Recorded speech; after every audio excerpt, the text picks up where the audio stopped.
தாவேக்காவும் தேமுதிகவும் மாற்றி எல்லாத்தையும் பாசம் போராட்டம் பகிர்ந்ததை பார்த்து எல்லாமே கண்டிப்பாக டிவி கேக்கு தான் தேமுதிக போகும் கூட்டணிக்குள்ள அப்படிங்கிற மாதிரி தான் கண்டிப்பாக ஒரு பேச்செல்லாம் போய்கிட்டு இருந்தது. திடீர்னு அந்த இடத்துல ஒரு செக் வச்சாப்புல அவங்க என்னன்னா நேற்று டிஎம்கேக்குள்ள போய் கூட்டணி வச்சுக்கிட்டாங்க. ஏவா வேலு இந்த கூட்டணியை உறுதி செய்து 5 சட்டமன்ற உறுப்பினர் 150 கோடி ரூபாய் பணம், 50 கோடி ரூபாய் பணம் முன்பணம் கொடுக்கப்பட்டு விட்டது. அப்ப பணத்துக்காக தான் அவங்க போனாங்களா? இல்ல, பணத்துக்காக இல்லாம அறிவாலயத்தை எழுதி கொடுக்கறனா போனாங்க. தொகை வாங்கி கொண்டு போன ஒரே கட்சி தேமுதிக தான். 50 கோடி ரூபாய் அட்வான்ஸ், மீதி 100 கோடி ரூபாய் தேர்தல் நேரத்தில் கொடுப்பதாக வாக்குறுதி அளித்திருந்தார் ஏவா வேலு. அதிமுக எடப்பாடி பாஜகவோடு கூட்டணியை தொடர்ந்தார். எங்களுக்கு 300 கோடி ரூபாய் ஒரு ராஜ்யசபா உறுப்பினர் கொடுங்கன்னு பேரம் பேசினார். இந்த பேரம் தான் திமுகவை கோபப்பட வைத்தது. 2011 ஜெயலலிதாவுடைய பின்பக்க வீட்டு வழியாக போய் பேரம் பேசியவர் தான் அந்த பிரேமலதாவும் சுதீஷும். விடுதலை சிறுத்தையில் ஒரு 3-4% இருக்கு, அதுக்கு டிமாண்டே இல்லை. நீ கிளம்பு போ, ராமதாஸை சேர்த்தணும். அவர் 10 நாளை சுவிட்ச் ஆஃப் பண்ணிட்டு திரும்ப பெங்களூர் போய் அங்கே கட்சி தோழர்களை சந்திச்சுட்டு இருந்தார், கர்நாடகா சிறுத்தைகளை. இப்போ அவருக்கு பெரிய டிமாண்ட் இல்லை. எத்தனை சீட்டு? டபுள் டிஜிட் 10 சீட்டா? எத்தனை? இன்னும் அதுக்கு அறிவிப்பே இல்லை. நினைக்கிறீங்களா 10 டிஜிட் கொடுப்பாங்கன்னு நினைக்கிறீங்களா? கொடுக்கலன்னா அவர் எங்க கொடுக்குறாங்களோ அங்கே கிளம்பிடுவார். முன்தொகை நீங்க சொல்றதுனால அந்த கேள்வி கேட்குறேன். அப்படி முன்தொகை கொடுத்து அந்த கட்சியை நம்ம வாங்குறதுக்கு, அந்த கட்சியை நம்மளோட சேர்த்துக்கிறதுக்கு அப்படி வாக்கு வங்கி அங்கே ரொம்ப இல்லையே. அவங்க விஜயகாந்த் இருக்கிற வரைக்கும் வேணுமா 14% இருந்தது, ஓகே, அப்போ வாங்கியிருந்தா ஓகேன்னு சொல்லலாம். இப்போ கண்டிப்பாக அந்த அளவுக்கு இருக்கவே இருக்காது ஓட்டு. அவ்வளோ தூரம் வாங்குறதுக்கு வேற எதுவும் காரணம் இருக்கா? வேற இதை தாண்டி வேற காரணம் உலகத்தில் கண்டே பிடிக்க முடியாது. நிம்மதி ப்ராப்பர்ட்டி மேனேஜ்மெண்ட், உங்கள் பழைய வீட்டை புதிய வீடாக மாற்றலாம் வாங்க. வாய்ஸ் ஆஃப் தமிழோட நேரடிக்கு வணக்கம். இன்று நம்மளோட சிறப்பு நேர்காணல்ல மூத்த பத்திரிகையாளர் தமிழா பாண்டியன் கலந்துருக்காங்க. வணக்கம். தேமுதிக அவங்க நம்ம எல்லாம் நினைச்சது தாவேக்காவும் தேமுதிகவும் மாற்றி எல்லாத்தையும் பாசம் போராட்டம் பகிர்ந்ததை பார்த்து எல்லாமே கண்டிப்பாக டிவி கேக்கு தான் தேமுதிக போகும் கூட்டணிக்குள்ள அப்படிங்கிற மாதிரி தான் கண்டிப்பாக ஒரு பேச்செல்லாம் போய்கிட்டு இருந்தது. திடீர்னு அந்த இடத்துல ஒரு செக் வச்சாப்புல அவங்க என்னன்னா நேற்று டிஎம்கேக்குள்ள போய் கூட்டணி வச்சுக்கிட்டாங்க. அதுவும் எங்களுக்கு டிஎம்கே தான், அது 16 வருஷத்துக்கு முன்னாடி நடக்க வேண்டிய ஒரு விஷயம் இப்போ நடந்திருக்கு அப்படி இப்படிலாம் சொல்லிக்கிட்டு இருக்காங்க. அதை நீங்க எப்படி பாக்குறீங்க? ஏவா வேலு இந்த கூட்டணியை உறுதி செய்து 5 சட்டமன்ற உறுப்பினர் 150 கோடி ரூபாய் பணம், 50 கோடி ரூபாய் பணம் முன்பணம் கொடுக்கப்பட்டு விட்டது. அப்ப பணத்துக்காக தான் அவங்க போனாங்களா? இல்லை, பணத்துக்காக இல்லாம அறிவாலயத்தை எழுதி கொடுக்கறனா போனாங்க. இல்லை, அறிவாலயம் அன்பகம் இதெல்லாம் எழுதி கொடுக்கறனா போயிருப்பாங்க. அரசியல் கூட்டு எதிரமா ஏற்படுது, சீட்டுக்கும் நோட்டுக்கும் தான் ஏற்படுது. அதை முன்தொகை வாங்கி கொண்டு போன ஒரே கட்சி தேமுதிக தான். 50 கோடி ரூபா அட்வான்ஸ், மீதி 100 கோடி ரூபாய் தேர்தல் நேரத்தில் கொடுப்பதாக வாக்குறுதி அளித்திருந்தார் ஏவா வேலு. ஏவாமலை செய்கிற வேலு. முன்பணத்தை வாங்கி கொண்டு வேறு கட்சிகளோடு கூட்டணி பேசியவர் தான் பிரேமலதா. திமுகவோடு கூட்டணியை உறுதி செய்து கொண்டு அதிமுக எடப்பாடி பாஜகவோடு கூட்டணியை தொடர்ந்தார். எங்களுக்கு 300 கோடி ரூபாய் ஒரு ராஜ்யசபா உறுப்பினர் கொடுங்கன்னு பேரம் பேசினார். இந்த பேரம் தான் திமுகவை கோபப்பட வைத்தது. நீங்கள் வாங்க 50 கோடி கொடுத்துட்டு நீங்கள் அங்கேயே போய் கூட்டணி சேர்ந்துங்க. இப்படி திமுக அழுத்தம் கொடுத்ததனுடைய விளைவு தான் இப்போ தேமுதிக எங்கே வந்து சேர்ந்துருக்கு, திமுகவிடம் வந்து சேர்ந்துருக்கு. 2011 ஜெயலலிதாவிடம் போவதா கருணாநிதியிடம் போவதா என்று பேரம் நடந்து கொண்டே இருந்தது. ஜெயலலிதா வீட்டுக்கு முதலில் போய் சேர்ந்தவர் பிரேமலதாவும் தம்பி சுதீஷும் தான். 2011 ஜெயலலிதாவுடைய பின்பக்க வீட்டு வழியாக போய் பேரம் பேசியவர் தான் அந்த பிரேமலதாவும் சுதீஷும். இப்போ கருணாநிதி படம் நழுவி பாலில் விழுந்து, அதுவும் நழுவி வாயில் விழுகுன்னு பட்டாடையை வைத்து கொண்டு பார்த்து கொண்டு இருந்தார். ஆனால் விஜயகாந்த் போய் சேர்ந்த இடம் இங்கே ஜெயலலிதா வீட்டுக்கு. அதனால் இவர்களை பொறுத்தவரை யார் அதிக பேரத்துக்கு படுகிறார்களோ அவர்களோடு தான் கூட்டணி வைத்துக் கொள்ளுகிற நபர் தான் தேமுதிக. அந்த வகையில் அதிமுக தேமுதிக கூட்டணி வரும் வரும் என்று நீங்கள் எதுக்காக பேரத்தை உயர்த்துவதற்காக நடந்த அரசியல் நகர்வு. இதற்கு நடுவில் விஜயோடும் சேரப்போகிறோம். தேமுதிக தாவேகா கூட்டணி உருவாகும், ஆட்சியை பிடிப்போம், அதிகாரத்தை பிடிப்போம், சட்டமன்றத்துக்கு போவோம், நாடாளுமன்றத்துக்கு போவோம். இப்போ அறிவாலயத்துக்கு போய்விட்டார்கள்.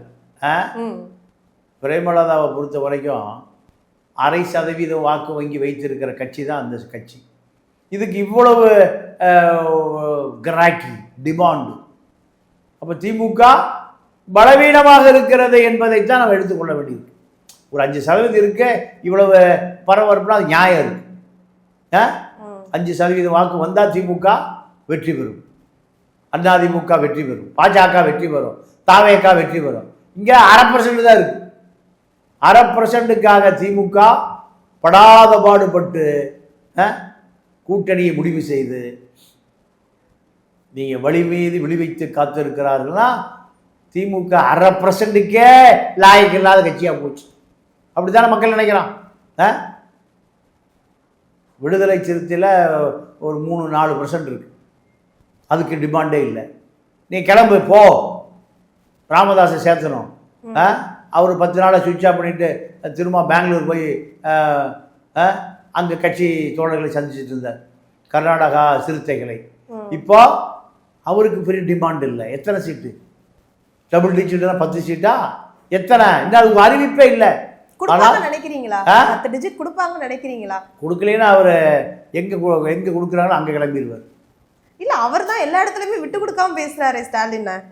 என்ன ஆட்சி அதிகாரத்துல பங்கு வேணும்னு சொன்னாரு, அது இவர் கிடையாதுன்னு சொல்லிட்டாரு. ஆனாலும் பரவாயில்ல, எனக்கு அங்கதான் இருப்பேன் அப்படிங்கிற மாதிரி இவர் பேசுறாரு. அந்த தொண்டர்கள் மத்தியில அதுவே ஒரு சலசலப்பா தான் போய்கிட்டு இருக்கு. நீங்க அப்ப அந்த 2 டிஜிட் நம்பர் கொடுப்பாங்கன்னு நினைக்கிறீங்களா? இல்ல, அவருக்கு சிறுத்தை விலகினால் தலித்து ஓட்டு அப்படியே திமுக விட்டு விலகிடும். 0.5%க்கே இப்பாடுபடுகிற திமுக ஒரு 3.5-4% எப்பாடுபடும். அதனால் சிறுத்தைகளை கடைசி வரைக்கும் விடாது, சிறுத்தைகளை கடைசி வரைக்கும் விடாது. இப்போ இவர் திமுகவை விட்டு காங்கிரஸ் விலகினால் காங்கிரஸை உடைப்போம் சொல்றாரா? சிறுத்தை விலகினால் சிறுத்தையை உடைப்போம், சிறுத்தையை உடைப்போம். இதுக்கு தயார் நிலையில் திமுக வந்துருச்சு. 4 சட்டமன்ற உறுப்பினர்களும் திமுகவினுடைய சட்டமன்ற உறுப்பினர்களாக மாறி போய் விடுவார்கள். அதனால் சிறுத்தை வெளியேறாது. சிறுத்தை திமுகவில் இப்போ 6லிருந்து 8ஆக உயர்த்தப்படும். அதை ஏற்றுக்கொண்டு 8 புது சட்டமன்ற வேட்பாளர்கள் களத்துக்கு வரப்போகிறார். 8 கொடுப்பாங்க கண்டிப்பாக 8. அதுமாரி இப்போ தேமுதிக அதிமுகவோட அதிமுக விட்டு வெளியில வந்ததுக்கு காரணம், அவங்க கூப்பிடாத காரணம் என்ன? பணம் தான் அப்படிங்கிற மாதிரி சொல்றாங்க எல்லா இடத்துலையும். நீங்களும் சில இதுல சொல்லியிருக்கீங்க, நான் அதை பார்த்தேன். பணத்துக்காக தான் ஒரு கட்சியவே அடமானம் வைக்கிறதா அதுக்குன்னு? இல்லைம்மா, இந்தியா பூரா அடமான கட்சி பூரா பணத்துக்காகத்தாம வைக்கிறாங்க. இல்லை, அதான் இவங்க சொல்றாங்களே, நான் இவ்வளோ கேட்குறாங்க, வேண்டாம். நான் எப்படி சொல்றது, அவங்க தேமுதிக வேண்டான்னு சொல்ல கிடையாது, அதிமுகவே நீ வேண்டாம் பண்ணி வர வேண்டாம், எனக்கு நீ வேணவே வேணாம் அப்படிங்கிற மாதிரி ஒதுக்குன மணிக்கு சொல்லிக்கிட்டு இருக்காங்களே, அது நீங்க எப்படி? 2021 தேர்தலில் இப்படி தான் நடந்தது. திமுக அதிமுக, திமுக அதிமுக 2 பேருமே வேண்டான்ட்டாங்களே தேமுதிகவை. தனியார் நின்றுச்சு போய் டிடி தினகரன் கூட நின்னாங்க. என்ன காரணம்? பேரம் பெருசா இருக்கு, பேரம் மூட்டையில் இருக்கு, பெட்டியில் இருக்கு.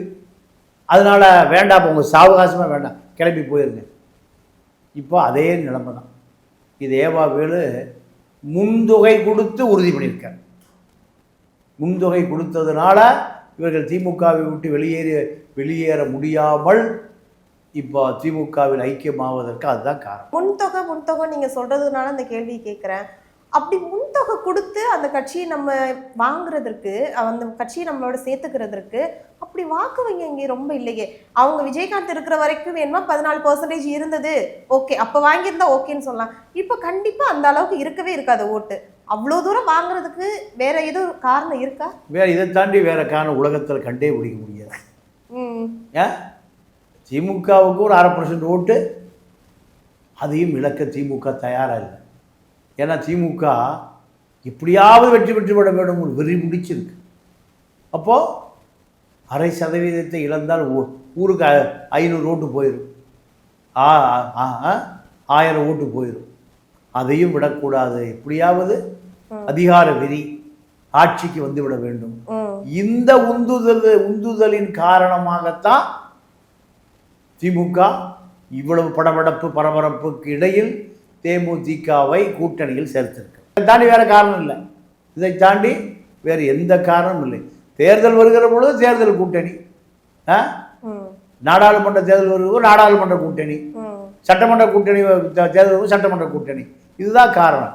எல்லா கட்சிகளுக்கும் நோட்டும் சீட்டும் கொடுப்பது, பேரம் பேசுவது, குதிரை பேரம் பேசுவது, திரைமறைவு வியாபாரம், இதெல்லாம் சகஜம்தான். திராவிட இயக்கங்களுக்கு சொந்தமானதான். இது ஒன்றும் புதுசாக ஒரு பெரிய அரசியல் அல்ல. இப்போ சட்டப்பேரவையில் அவங்க மகனை போய் கண்டிப்பாக உட்கார வைக்கணுங்கிற அந்த ஒரு பதவி ஆசை, அதுக்காண்டி தான் இவ்வளோ தூரம் பேசிக்கிட்டு இருக்காங்க அப்படிங்கிற மாதிரியும் ஒரு சலசலப்பு போய்கிட்டு இருக்கு. எப்படியாச்சும் என் மகனை அங்கே உட்கார வச்சிடணுப்பா அப்படிங்கிற மாதிரி. அது நீங்கள் எப்படி இல்லை, அவங்க கட்சி தானே. உதயநிதி உட்கார வச்சுருக்காங்க, அன்புமணி உட்கார வச்சுருக்காங்க, வைகோ மகனை உட்கார வச்சுருக்காரு. அதே போல் பிரேமலதா விஜய் பிரபாகரனை உட்கார வைக்க போகிறார். இதெல்லாம் தொட்டால் வர்றதானே. மோதிலால் நேருக்கு அடுத்து இந்திரா காந்திக்கு அடுத்து சஞ்சய் காந்தி, ராஜீவ் காந்தி, சோனியா காந்தி, பிரியங்கா காந்தி, ராகுல் காந்தி, இந்தியா பூரா அதான். பிரேமலதாவுக்கு மட்டும் அது சொந்தமானதல்ல. இப்போ தாவேகா வந்து எல்லா இடத்துலையுமே திமுகவை எதிர்த்து தான் பேசிக்கிட்டு அப்படிதான் வந்துகிட்டு இருக்கு. இப்போ வந்து இவங்க பாஜகவை எந்த இடத்துலையுமே அவ்வளோவா எதிர்த்து பேசுறது கிடையாது. அப்போ பாஜகவோட ஒரு நேருக்கு நேர் இல்லைனாலும் மறைமுகமாக ஒரு கூட்டணி அமைக்கிற மாதிரி ஏதோ ஒரு பேச்சுவார்த்தை போய்கிட்டு இருக்க மாதிரி சில இடத்துல சொல்லிக்கிட்டு இருக்காங்க. எந்த இடத்துலையுமே எவ்வளோ டிஎம்கேவை எவ்வளோ தூரம் தாக்கி பேசுகிறாங்களோ பாஜகவை அந்த அளவில் தாக்கி பேச கிடையாது. அதை நீங்கள் எப்படி பார்க்குறீங்க? ஏதோ இடத்துல லிங்க் இருக்கு. அதனால அதாவது திமுக, அதிமுக, இங்கே இருக்கக்கூடிய எல்லா கட்சிகளுமே பல 1000 கோடி ரூபாய் சொத்து இருக்கு. இந்த சொத்துக்கள் பூரா கள்ளப்பணம், நல்ல பணம் அல்ல. கள்ளப்பணம் வருகிற பொழுது டெல்லியில் அமலாக்கத்துறை, வருமான வரித்துறை, அந்நிய செலாவணி மோசடித்துறை, இப்படி பல துறைகளுக்கு பயந்து தான் ஆகணும். விஜயும் பல 1000 கோடி வச்சுருக்கார். இழப்பதற்கு ஒன்றுமே இல்லை இந்த உயிரை தவிர அப்படி சொல்கிற ஆட்கள் யாருமே இல்லை. லெக்ஸஸ் கார் இருக்குது, 3.5 கோடி ரூபா காரை தவிர அவர் காரில் போகவே மாட்டார். 3.5 கோடி ரூபா காரில் தான் போவார். 100 பேர் போகிற பெரிய கேரவன் மேனில் தான் அவர் மட்டும் போவார். அப்போ இதுக்கு அரசியல் வேணும், இதுக்கு பல 1000 கோடிகள் வேணும். 1000 கோடிக்கு மேலே போனால டெல்லி வந்துடும், உள்ள இடி வந்துடும், ஐடி வந்துடும், எல்லாம் வந்துடும். அப்போ விஜயும் அதற்கு விதிவிலக்கா. எல்லாரும் டெல்லிக்கு அடிமை, விஜயும் அடிமை, அன்புமணியும் அடிமை, வைகோ மகனும் அடிமை. 100 கோடிக்கு மேலே போனால டெல்லிக்கு பயந்து ஆகும். தெருக்கோடியில் படுத்திருந்தால் யாருக்கும் பயப்பட வேண்டியதில்லை. தெருக்கோடி நபர்களெல்லாம் 500 கோடிக்கு வந்து விட்டால் அந்த ஆர்எஸ்எஸ் வந்துடும், பிஜேபி வந்துடும், ஐடி வந்துடும், எல்லாம் வந்துடும். அப்போ இது இந்திய அரசியலுக்கு, தமிழக அரசியலுக்கு புதிதான ஒரு கதை இல்லை. பாஜகவை பேசினால் 1000 கோடி ஃபைன் போட்டுருவோம், பாஜகவை விமர்சனம் செய்தால் 500 கோடி ரூபா ஃபைன் போட்டுருவோம்.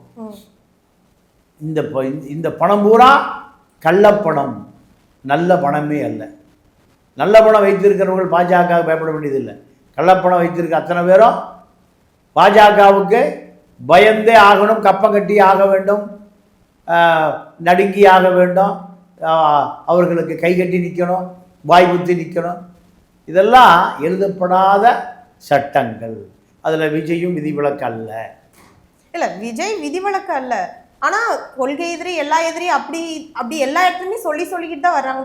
இதுக்காண்டி தான் பயந்து தான் இவர் எதையுமே எடுத்து விமர்சனம் பண்ணாமல் இருக்காரு. அவங்களுக்காண்டி அதுக்குன்னு எல்லா இடத்துலையுமே அவங்கள விமர்சனம் பண்ணாமே வந்துட முடியுமா? அரசியலுக்குள்ளேன்னு வந்துட்டாரு. இப்போ டைரெக்டாக யாராக இருந்தாலும் எதிர்த்து பேசி தான் ஆகணும். எல்லாம் இப்போ திமுகவை எவ்வளோ தூரம் டைரெக்டாக அவர் பேசுகிறாரோ அப்படின்னா பிஜேபியும் கண்டிப்பாக டைரெக்டாக பேசி தான் ஆகணும். ஏன் நீங்க டிஎம்கேவை எவ்வளவு தூரம் எதிர்த்து பேசுறீங்களோ அதே மாதிரி ஏன் பிஜேபி எதிர்த்து பேச மாட்டேங்கிறீங்க? பெரும்பாலும் அவர் பேசவே மாட்டேங்கிறாரு, அது ஒரு பக்கம் இருக்கட்டும். ஆனா ஏன் பேசவே மாட்டேங்கிறீங்க இந்த விஷயத்துல? ஜனநாயகர் படம் ரிலீஸ் ஆகணும், அதில் 500 கோடி ரூபா முதலீடு இருக்குது.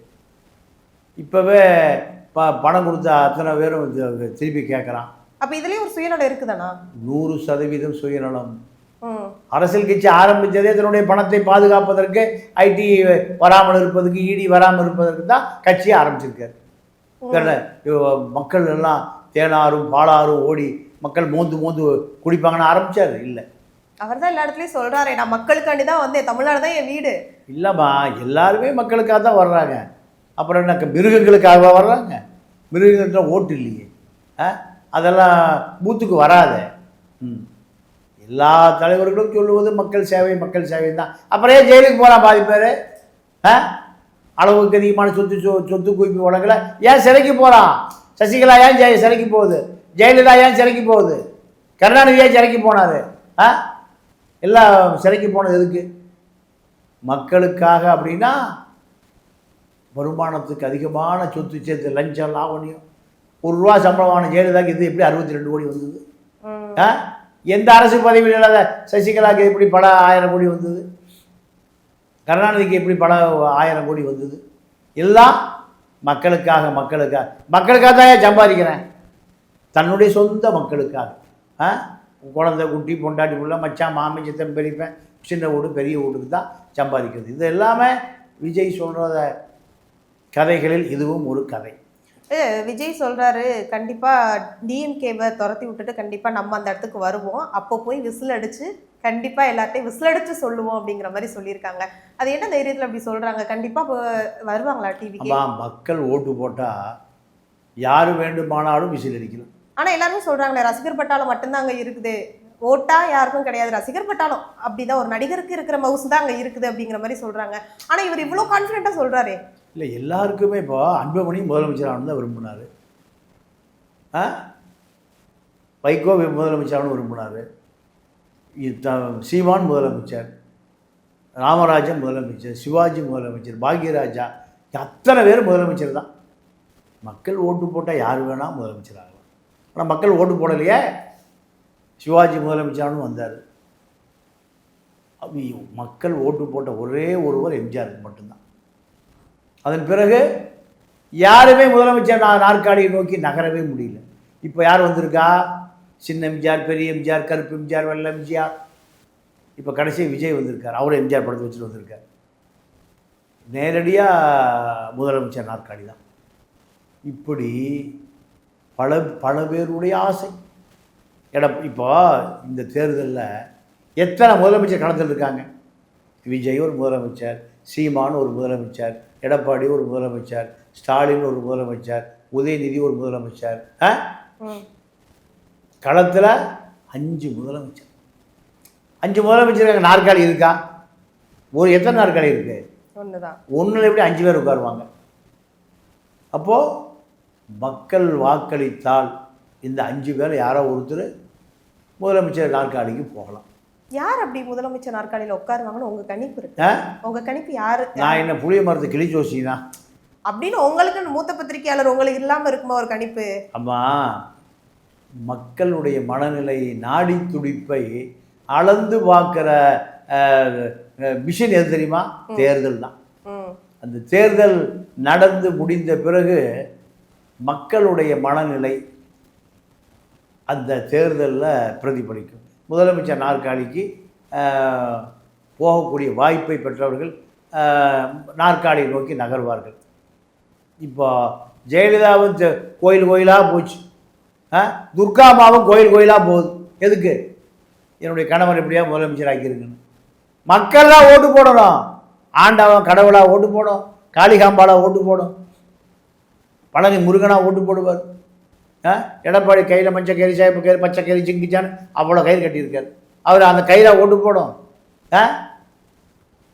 மக்கள் எதை விரும்புகிறார்களோ அதுதான் ஜனநாயகம்.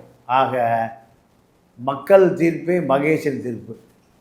மக்களில் உண்மையாக இருக்கணும், மக்கள் உண்மையாக இருக்கணும். அதுதான் தேர்தல். அவர்கள் தான் முதலமைச்சராக முடியும். சோசியமெல்லாம் சொல்ல முடியாது. சட்டப்பேரவையில் ஒரு விஷயம் நடந்திருக்கு, என்ன உங்களுக்கு தெரியும்? ஓ பன்னீர்செல்வம் ஆதரவாளர் வந்து ஐயப்பனுங்கிற ஒருத்தவர் வந்து திமுகவை ரொம்ப புகழ்ந்து பேசுறாரு, அடுத்து ஒரு ஆட்சியை கண்டிப்பா ஸ்டாலின் தான் அமையணும் அப்படிங்கிற மாதிரி பேசுறாங்க. இது இத்தனை நாள் அதிமுகவுக்கு சப்போர்ட்டிவா ஏதோ ஒரு பிரச்சனை இருந்தாலும் ஆனாலும் அம்மா எம்ஜிஆர் எல்லாரையும் பத்தி புகழ்ந்து பேசின அந்த வாய் இன்னைக்கு என்ன ஸ்டாலினை புகழ்ந்து பேசுறதுக்கு என்ன காரணம் இருக்குன்னு பாக்குறீங்க? இல்லை, இப்போது ஓபிஎஸ் அதிமுகவுடைய கதவுகளை தட்டி தட்டி ஓய்ந்து இப்போ திமுகவினுடைய கைதட்டலுக்கு காத்திருக்கிறார். அதிமுகவில் அவருடைய கோரிக்கை அவைத்தலைவர், எடப்பாடி அவைத்தலைவர் பதவியை கொடுக்க மறுக்கிறார். சசிகலாவுடைய கோரிக்கை அவைத்தலைவர், அதை எடப்பாடி கொடுக்க மறுக்கிறார். இரண்டு பேருமே அவைத்தலைவர் இணை ஒருங்கிணைப்பாளர், இப்படி ஒரு அதிகாரமிக்க பதவியை இரண்டு பேருமே கோரிக்கை வைக்கிறார்கள். இவர்களை மீண்டும் அதிமுகவுக்குள் இணைத்தால் 3 அதிமுகவை செயல்படும். ஓபிஎஸ் இப்போ அதிமுகவில் வந்த பிறகு ஓபிஎஸ் அணி, சசிகலா அணி, எடப்பாடி அணி. அப்போ அதிமுக அணி எங்கே இருக்க இதன் காரணமாக எடப்பாடி இவர்களை கோரிக்கை வைக்காமல் இணைந்து கொள்ளுங்கள், கோரிக்கை என்பதை ஓரமாக வைத்துவிட்டு இணைந்து கொள்ளுங்கள், எல்லாரும் மாதிரி நீங்களும் வந்துருங்க, எதுவும் கேட்காதீங்க, பதவி கேட்கக்கூடாது. இதுதான் அவருடைய டிமாண்டு. பதவி இல்லாமல் நான் வரமாட்டோம், இது இவர்கள் டிமாண்டு. அப்போ திமுக இவர்கள் இருவரையும் ஒருங்கிணைத்து 234 தொகுதிகளில் வேட்பாளரை போடுங்கள், நாங்கள் பார்த்து கொள்கிறோம். கடந்த காலத்தில் டிடிவி வேட்பாளரை போட்டு அதிமுக ஓட்டுக்களை பிரித்து அதிமுக ஒரு 20 இடங்களில் தோல்வி அடைவதற்கு அதுதான் காரணம். அப்போ அதே போல் இப்போ மீண்டும் திமுகவினுடைய சதி வலையில் எம்ஜிஆரின் வாரிசு என்று சொல்லுகிற, ஜெயலலிதாவின் வாரிசு என்று சொல்லுகிற ஓபிஎஸும் சசிகலாவும் பலியாடுகளாக நிற்கிறார்கள் திமுகவுக்கு. அதன் விளைவாகத்தான் எம்எல்ஏ ஐயப்பன் கலைஞர் வாழ்க, ஸ்டாலின் வாழ்க, அதிமுக என்னைக்கியா கலைஞர் வாழ்கன்னு சொன்னா? அப்போ இவர்களுக்கு வைட்டமின் பா 234 தொகுதிக்கு கொடுப்பதற்கு தயார் நிலையில் வைக்கப்பட்டிருக்கிறார்கள் என்பதற்கான விசுவாசமான சத்தம் தான் சட்டமன்றத்தில் இவர்களை ஆதரித்து கேட்கிற எழுகிற குரல். இந்த குரலை அதிமுக தொண்டை ரசிக்கவே மாட்டோம். அதிமுக பொறுத்த வரைக்கும் திமுகவை அது எதிர்கட்சியாக இல்லை, எதிரி கட்சியாக பார்க்கப்படுகிற சூழல் தான் எம்ஜிஆர் காலத்திலிருந்து, ஜெயலலிதா காலத்திலிருந்து, ஓபிஎஸ் காலத்திலிருந்து. ஆனால் இப்போ நட்பு சக்தியாக பார்க்கப்படுகிற ஐயப்பனை எந்த அதிமுக தொண்டனும் வாக்களிக்கவும் மாட்டான். மீண்டும் ஐயப்பன் எம்எல்ஏவும் ஆக முடியாது, ஓபிஎஸ் எம்எல்ஏ ஆக முடியாது. இப்போ கடைசி நேரத்தில் சட்டசபையை விட்டு வெளியேறுகிறோம், தேர்தல் வரப்போகிறது, எம்எல்ஏ ஆக முடியுமா, எம்எல்ஏ கனவு காணல் நீராக போயிடுமா? இந்த உணர்ச்சி தான் ஐயப்பனுக்கும் ஓபிஎஸுக்கும். அதிமுகவில் தொண்டனாக இருப்பது என்பது அது முதலமைச்சரை விட பெரிய பதவி. எப்பொழுது வேண்டுமானால் முதலமைச்சராகலாம். எடப்பாடி பிறக்கும் போதே முதலமைச்சரா, இல்லை ஓபிஎஸ் பிறக்கும் போதே முதலமைச்சரா? 2 பேர் அதிமுக முதலமைச்சராக முடிந்ததில்ல. எதனால? அதிமுக தொண்டனாக இருந்தால் எப்போது வேண்டுமானாலும் முதலமைச்சர் வாய்ப்பு தேடி வரும் என்பதற்கு அதிமுக தான் உதாரணம். திமுகவில் கருணாநிதி, ஸ்டாலின், உதயநிதி, இன்பநிதி, அருள்நிதி, தயாநிதி, கலாநிதி, வாரிசு தான். வேற யாரும் அறிவாலயத்தின் பக்கத்தில் மழைக்கு கூட ஒதுக்க முடியாது. மழை முடிச்சா கூட போய் மழையில் போய் நினையா போயா, இது எங்களுக்கு சொந்தமான இடம். இதுதான் அந்த ஓபிஎஸ்ஸை பொறுத்த வரைக்கும். கடந்த 21 தேர்தல் அவர் வெற்றி பெற்றதே தேவேந்திர குல வேளாளர்களும் நாயுடு சமூகம் உடைய வாக்கு தான். இப்போ 2 வாக்கு அவருக்கு கிடைக்காது, சட்டசபைக்கு வரவே முடியாது, மகன் எம்பி ஆக முடியாது, ஐயப்ப எம்பி ஆக முடியாது. இந்த சூழல் தான் நிலவுகிறது. இதன் காரணமாக அவர் திமுகவில் இணைந்தால் ஒருவேளை சட்டமன்ற உறுப்பினராகலாம். இந்த ஆசையின் காரணமாகத்தான் அதிமுகவை கத்தி கடப்பார வைத்து அலுவலகத்தை உடைத்து சுக்குநூறாக்கினார். இவ்வளோ நாள் வந்து அம்மா தான் எல்லாமே, அம்மா அம்மா அம்மான்னு சொல்லிட்டு இப்ப அம்மாக்கு அகைன்ஸ்டா அப்படியே எப்படி மாற முடியும்? திடீர்னு எப்படி மாற முடியும்? பதவி ஆசை, பதவி ஆசை இப்படி அதுக்குன்னு இவ்வளோ நாள் கூவுன, இவ்வளோ நாள் அகேன்ஸ்ட்னு சொல்லி எல்லாம் பண்ணிட்டு இன்னைக்கு ஒரு பதவிக்காண்டி ஒரு மக்கள் இது அதிமுகவை எல்லாருமே விட்டுட்டு அங்க உள்ள தொண்டர்களை விட்டுட்டு எல்லாரையும் விட்டுட்டு எப்படி உடனே திமுகல மாறுறீங்க? அம்மா, பதவி ஆசை, பணத்தாசை, மண்ணாசை, இதெல்லாம் எதை வேண்டுமானாலும் எந்த குற்றத்தை வேண்டுமானாலும் செய்ய வைக்கும். அதற்கு உதாரணம் ஓபிஎஸ் தான்.